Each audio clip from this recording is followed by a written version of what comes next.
Hi, this is Vijeta Sharma. Welcome to all of you in Themes in World History for Class 11. Dear students, we are studying the chapter from the beginning. It's the first chapter of our syllabus, and today I will discuss with you the modes of communication, language and art.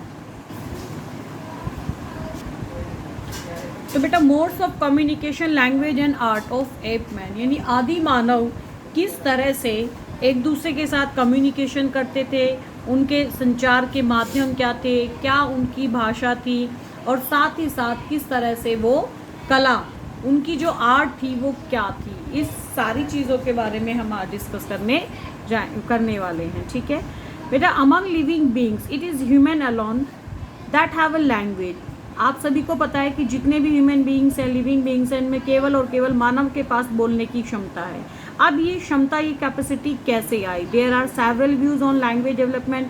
कई सारे यहाँ पर views हैं जो language development के बारे में बताते हैं। कोई कहता है मनुष्य के बोलने की क्षमता 20 लाख वर्ष पूर्व आई। ठीक है, सब अपने अपने पॉइंट ऑफ व्यू से इस चीज़ को सारे हिस्टोरियंस बताते हैं। तो दैट वो कहते हैं फर्स्ट क्या है बेटा व्यू, दी होमोनिड लैंग्वेज इन्वॉल्व गैस्चर्स और हैंड मूवमेंट्स। धीरे धीरे क्या हुआ कि होमोनिड लैंग्वेज यानी मानव की जो ये भाषा शैली थी किससे विकसित होती है? पहले तो गैस्चर्स एंड हैंड मूवमेंट्स की धीरे धीरे भाव भंगिमाएँ यानी जिस तरह से अपने भाव के ज़रिए एक्सप्लेन करता था, अपने एक दूसरे को कम्युनिकेट करते थे, वो लोग अपने हैंड मूवमेंट से कम्युनिकेट करते थे।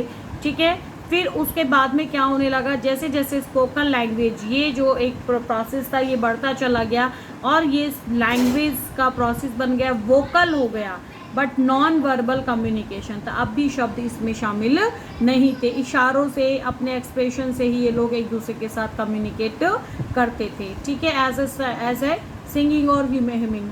ठीक है, next the human speech probably, एक तर्क क्या दिया जाता है कि बेटा इस ह्यूमन स्पीच जो है, मानव ने जो बोलना शुरू किया वो प्रोबेबली बिगिन किया, शुरू किया with calls like the ones that have been observe among primates. ठीक है, कि प्राइमेट्स में तो इस तरह का कोई भी जो फीचर है वो नहीं पाया जाता। ये फीचर किस में पाया गया? सिर्फ और सिर्फ मानव में। ओके, ह्यूमन्स में have possessed a small number of speech sounds in the initial stage. और शुरुआत की स्टेज में ह्यूमन्स ने क्या करना शुरू करा, कुछ possessed small number of speech sound उन्होंने बोलने शुरू किए और ग्रेजुअली धीरे धीरे क्या हुआ, एक समय के अंतराल के बाद after a time interval these में हैव डेवलप इनटू लैंग्वेज। यही जो बेटा साइंस थे उनके, यही जो इनिशियल स्टेज की स्पीचेस थे, साउंड्स थे बेटा, ये डेवलप्ड हो गए एज ए लैंग्वेज। अब क्वेश्चन उठता है कि ये जो लैंग्वेज थी ये कब एमर्ज हुई? When did spoken language emerge? It has been suggested। क्या सुझाव दिए जाते हैं इसके बारे में बताया जाता है, हिस्टोरियंस बताते हैं कि the brain of Homo habilis and certain features which would have made it possible for them to speak। Homo habilis के मस्तिष्क में जो इस तरह के फीचर्स थे, ठीक है, उसका जो नर्व सिस्टम था, उसका साथ ही साथ जो वोकल कोड था, इन सभी के डेवलपमेंट की वजह से ही मानव में ये बोलने की क्षमता आई और उसने अपनी धीरे धीरे लैंग्वेज को विकसित कर लिया। 10 लैंग्वेज में have developed as early as 2MYA। 2MYA means 2M means million, Y means years and A for ago, यानी अब से लगभग 2 मिलियन ईयर्स एगो ये भाषा उसकी शुरुआत हो चुकी थी। The evolution of the vocal tract was equally important. इसमें मैंने भी आपको बताया कि जो एवोल्यूशन था, वोकल ट्रैक्ट था, वो भी क्या था, बहुत ज़्यादा इम्पॉर्टेंट था। दिस अकर्ड अराउंड,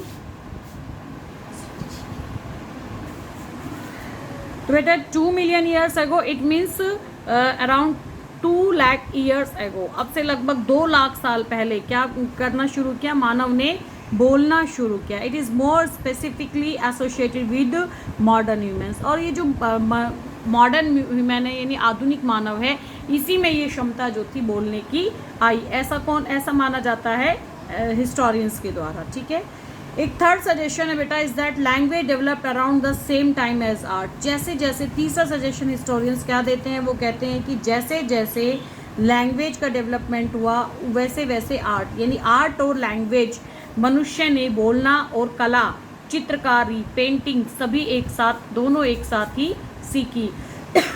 अब से लगभग 35 से 40,000 वर्ष पूर्व इसके हमें साक्ष्य मिलते हैं। The development of spoken language has been seen as closely connected with art. और साथ ही साथ हिस्टोरियंस बताते हैं बेटा कि जो डेवलपमेंट है स्पोकन लैंग्वेज भाषा का, जो डेवलपमेंट हुआ वो बिल्कुल क्लोजली कंसर्न था, कनेक्टेड था किसके साथ में, एप मैन की आर्ट के साथ में। Since both are media for communication, क्या करता था वो, कुछ अपने शब्दों से थोड़ा बहुत लैंग्वेज उसने यूज़ करना शुरू कर दिया था, साउंड्स उसने शुरू कर दिए थे, और कुछ अपने क्या करता था, आर्ट के ज़रिए वो एक दूसरे के साथ में कम्युनिकेट करते थे। अब बेटा आर्ट की बात करते हैं तो hundreds of painting of animals की क्या होती हैं, हमें मिली है, डिस्कवर्ड की गई है in the caves of Lascaux, Chauvet, both in France. दोनों ही गुफाएं कहाँ पर हैं बेटा, ये फ्रांस में है। और उसके साथ साथ अल्टमीरा और स्पेन में, फ्रांस में, इन गुफाओं में क्या मिले हैं, आदि मानव के द्वारा बनाए गए क्या मिले, बहुत सारे हमें पेंटिंग्स यहाँ पे मिलती हैं। These include depiction of bison, horses, ibex, deer, mammoths, rhinos, lions, bears, panthers, hyenas and owls. ये सभी इसमें क्या हमें इन पेंटिंग्स में हमें मिलते हैं।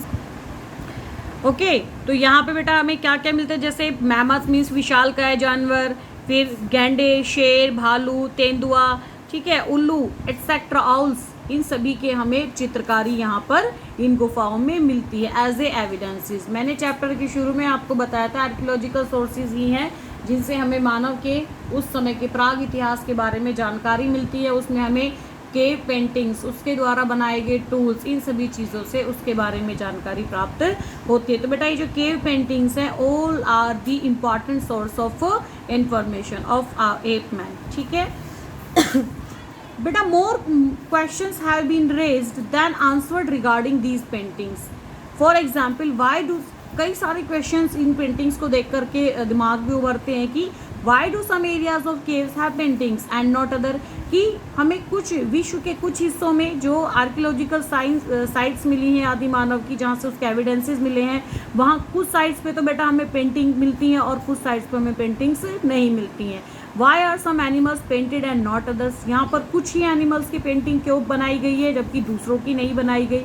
तीसरा क्वेश्चन ये है कि why are man painted both individually and in group, कि whereas women were depicted only in groups, की महिलाओं की पेंटिंग यहाँ पर हमें नहीं मिलती है, ठीक है। Why were groups of animals painted in the sections of caves were sounds carried well? Several explanation यहाँ पे कि केवल और केवल जानवरों के, एनिमल्स के पेंटिंग यहाँ मिलती है हमें इन गुफाओं में, जबकि महिलाओं पर बनाई गई किसी भी तरह की कोई पेंटिंग हमें अवेलेबल नहीं होती है। बेटा सेवरल एक्सप्लेनेशंस क्या है यहाँ पर दिए गए हैं। One is that because of importance, क्योंकि उस समय हंटिंग और गैदरिंग बहुत ज़्यादा मोस्ट इम्पॉर्टेंट था, किसके लिए, मानव के लिए, क्योंकि उससे वो क्या कर रहा था, फूड को गैदर कर रहा था, अपनी ज़रूरतों को पूरी कर रहा था। इसीलिए उसकी जो पेंटिंग का सेंटर था बेटा वो किसके अराउंड था, सिर्फ और सिर्फ एनिमल्स के अराउंड था।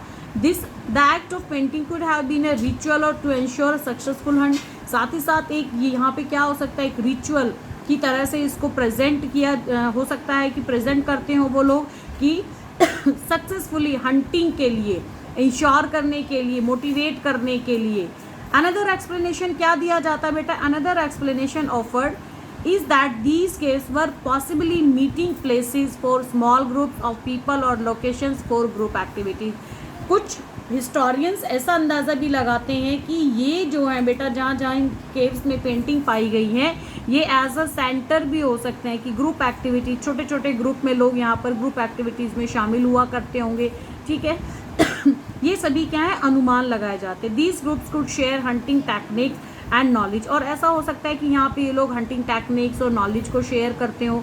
While paintings and engraving served as the media for passing information from one generation to the next, और ऐसा भी हो सकता है कि बेटा यहाँ से, क्योंकि रिटन टेक्स्ट कुछ भी अवेलेबल नहीं थे, हंटिंग के लिए जितनी भी सोर्स ऑफ इंफॉर्मेशन, जो नॉलेज और यहाँ पर जो टेक्निक्स थी, ये लोग अपनी पेंटिंग के ज़रिए केव्स में पेंटिंग बना करके इस टेक्निक को, इस नॉलेज को ट्रांसफ़र करते थे अपनी आने वाली जनरेशन के लिए। नेक्स्ट जनरेशन को क्या कर दिया करते थे ये लोग, ट्रांसफ़र करते थे by the help of cave painting. तो ये सारे तीन क्या थे, यहाँ पे तीन सेवरल एक्सप्लेनेशंस दिए गए हैं।